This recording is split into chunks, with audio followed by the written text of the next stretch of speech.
ಕೃಷಿ ಪತ್ತಿನ ಸಹಕಾರ ಸಂಘದ ಹೆಸರು ಬದಲಾಯಿಸಿದ್ದಕ್ಕೆ ಗ್ರಾಮಸ್ಥರ ನಡುವೆ ತೀವ್ರ ಜಟಾಪಟಿ ನಡೆದು ಎರಡು ಗ್ರಾಮಸ್ಥರ ನಡುವೆ ಮಾತಿನ ಚಕಮಕಿ ನಡೆದ ಘಟನೆ ತಾಲೂಕಿನ ಕಸಬಾ ಹೋಬಳಿ ಜಿ ಹೊಸಹಳ್ಳಿ ಗ್ರಾಮದಲ್ಲಿ ನಡೆಯಿತು.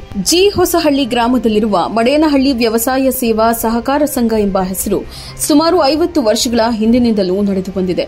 ದಿಢೀರಾಗಿ ಮಡೇನಹಳ್ಳಿ ಹೆಸರು ಕೈಬಿಟ್ಟು ಜಿ ಹೊಸಹಳ್ಳಿ ವ್ಯವಸಾಯ ಸೇವಾ ಸಹಕಾರ ಸಂಘ ಎಂದು ಬದಲಾಯಿಸಿದ್ದಕ್ಕೆ ಮಡೇನಹಳ್ಳಿ ಗ್ರಾಮಸ್ಥರು ತೀವ್ರ ಆಕ್ಷೇಪ ವ್ಯಕ್ತಪಡಿಸಿ ಕಚೇರಿ ಬಳಿ ನಡೆದಿದ್ದ ಸರ್ವ ಸದಸ್ಯರ ಸಭೆಯಲ್ಲಿ ಮಾತಿನ ಸಮರ ಸಾರಿದರು. ಸಭೆಯಲ್ಲಿ ಸುನೀಲ್ ಕುಮಾರ್, ಉಪಾಧ್ಯಕ್ಷರು, ನಿರ್ದೇಶಕರು, ಸರ್ವ ಸದಸ್ಯರು ಸೇರಿದಂತೆ ಸಿಬ್ಬಂದಿ ವರ್ಗ ಹಾಜರಿದ್ದರು.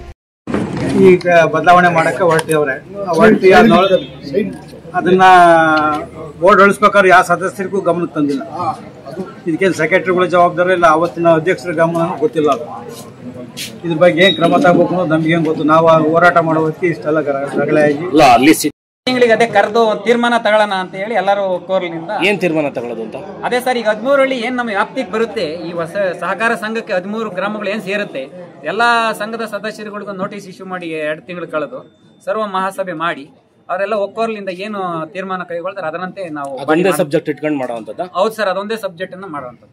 ಈ ತರ ಬಂದಿದೆ, ನಾವು ಹೆಸರನ್ನು ಸಹ ಚೇಂಜ್ ಮಾಡ್ತೀವಿ, ಇಲ್ಲ ಕಮಿಟಿ ಗಮನಕ್ಕೆ ತರ್ತೀವಿ ಅಂತ ಅವರು ಯಾವ್ದಾದ್ರು ಒಂದು ಆದೇಶ ಕಳಿಸಿದ್ರೆ ಅದಕ್ಕೆ ಏನ್ ತೀರ್ಮಾನ ಮಾಡಿ ನಾವು ಕಳಿಸ್ತಿದ್ವಿ. ಇಲಾಖೆಯಿಂದ ಯಾವುದೇ ನಮ್ಗೆ ಈ ಅವಾಂತರಕ್ಕೆ ಅಧಿಕಾರಿಗಳೇ ಕಾರಣ, ಸಲಹೆ ಸೂಚನೆ ನಮ್ಗೆ ಯಾವ್ದು ಬಂದಿಲ್ಲ ಸರ್. ಅಲ್ಲ ನೀವಲ್ಲ, ಒಟ್ಟಾರೆ ಅಧಿಕಾರಿಗಳು ಕಾರಣ. ಯಾವುದೇ ಬಾಡಿ ತಿದ್ದುಪಡಿ ಮಾಡಿರೋದು ನೀವಲ್ಲ, ನಾವಲ್ಲ ಸರ್.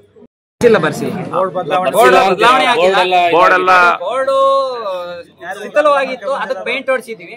ಮತ್ತೆ ಇದು ಗೊಂದಲಾಗೋದಕ್ಕೋಸ್ಕರ ಈಗ ಮಡೇನಹಳ್ಳಿ ಇತ್ತು ಅಂತ ಮಡೇನಹಳ್ಳಿ ಮಾಡಿ ಅಂತ, ಜೀವಸಹಳ್ಳಿ ಇತ್ತು ಅಂತ ಜೀವಸಹಳ್ಳಿ ಮಾಡಿ ಅಂತ, ಅದಕ್ಕಿಲ್ಲ ಎಲ್ಲ ಮಾಡಿ 13 ಹಳ್ಳಿನ ಗ್ರಾಹಕರನ್ನು ಕರೆದು ಅದು ತೀರ್ಮಾನ ಮಾಡಿಬಿಟ್ಟು ಅದನ್ನ ನೇಮಕ ಮಾಡೋಣ, ಹೆಸರ ಬರ್ಸೋಣ ಅಂತ ಹೇಳಿ ತೀರ್ಮಾನ ಮಾಡಿ ನಿಲ್ಸಿದ್ವಿ.